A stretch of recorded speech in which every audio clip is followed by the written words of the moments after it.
म्हणून आमदार राजेश पाटलांना तुम्ही प्रश्न विचारत होता, इश्यू मागत होता.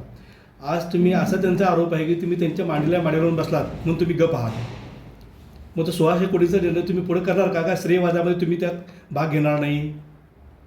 मी राजकारणामध्ये प्रत्येकाची तत्व, प्रत्येकाचे विचार वेगळे असतात.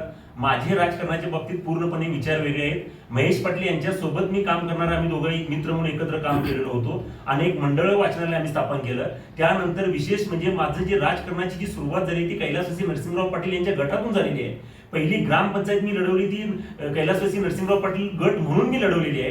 त्यानंतर 11 मतांनी जेव्हा साहेब विजय झाले त्यावेळेस आम्ही पूर्ण सगळे तरुण त्यांच्या सोबत होतो. मध्ये एक 8-10 वर्षाचा जर कालखंड सोडला तर आम्ही त्यांच्या सोबतच काम केलेलं आहे आणि आता देखील आम्ही राजेश पाटील साहेबांच्या सोबत काम करतोय. याचा अर्थ मांडीला मांडी आज आमची लागलेली नाहीये.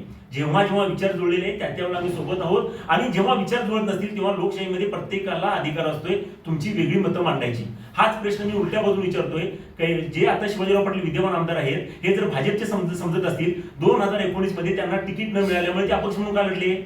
ह्याच्यापेक्षा कालची निवडणूक सांगतोय, कालच्या निवडणुकीमध्ये सत्तेमध्ये असणारे ज्यांना तिकीट मिळाले ते विद्यमान आमदार राजेश पाटील होते. मग हे त्यांच्यात फुटून त्यांनी अपक्ष म्हणून निवडणूक का लढवली? हेच प्रश्न रवी बांदिवडेकर तुम्ही तुमच्या नेत्यांना विचारा की तुम्ही राहून पक्ष का बदलत जाताय, तुम्ही अपक्ष म्हणून का लढताय आणि विजय झाल्यानंतर मात्र आज तुम्ही भाजपचं गुणगान होताय. मग भाजप, राष्ट्रवादी हे सगळे काँग्रेसशी एकत्रच आहेत ना. मग एकत्र जर राज्य लेवलला काम करत असतील तर मग जेव्हा तुमच्या अस्तित्वाचा प्रश्न येतोय तेव्हा तुम्ही फुटून बाजूला का जाताय? बातमी तुमची, साथ आमची.